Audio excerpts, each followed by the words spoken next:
السلام عليكم ورحمة الله وبركاته. معكم قناة حدث يروى.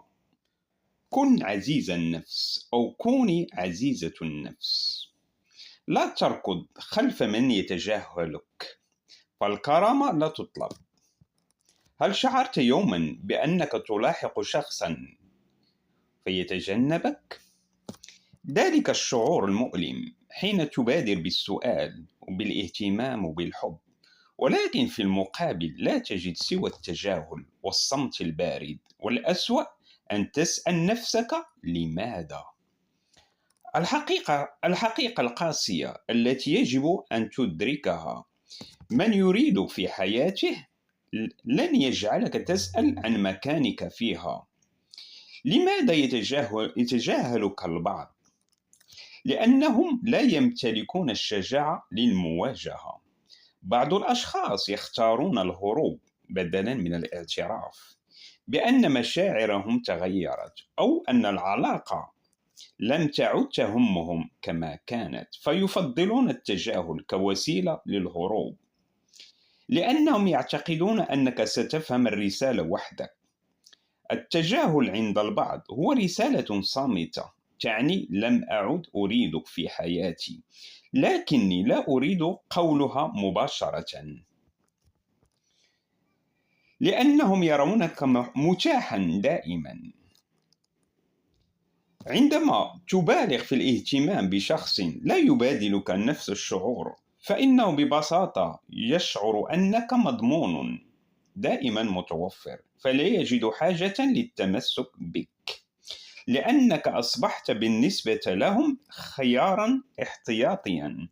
بعض العلاقات تتحول إلى شيء أشبه بالخطة البديلة أو بما يسمى البلان بي، فالشخص يتذكرك فقط عندما يكون وحيدا أو بحاجة إليك. متى يصبح التجاهل علامة تحذير؟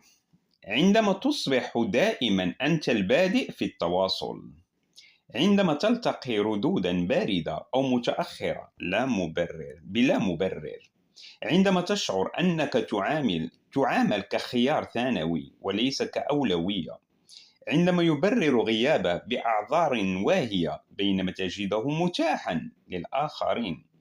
إذا رأيت هذه العلامات فقد حان الوقت للتوقف عن الجري خلفه. كيف تتصرف بذكاء؟ لا تسأل عن السبب. الشخص الذي يقدرك لن يجعلك تصل إلى هذه المرحلة من الشك والقلق. احفظ كرامتك. كرامتك أثمن وأغلى من أن تضع بيد أو بين يدي شخص لا يقدر وجودك. قم بإعادة تقييم العلاقة. هل أنت الوحيد الذي يبذل الجهد؟ هل تتلقى الحب بنفس القدر الذي تمنحه؟ إذا كانت الإجابة لا، فقد حان الوقت للمضي قدما. ركز على ذاتك بدلاً من محاولة كسب ود شخص يتجاهلك. استثمر وقتك. كما قلت، استثمر وقتك في من يستحقك. الحياة أقصر من أن تضيعها على أشخاص لا يبادلونك نفس المشاعر.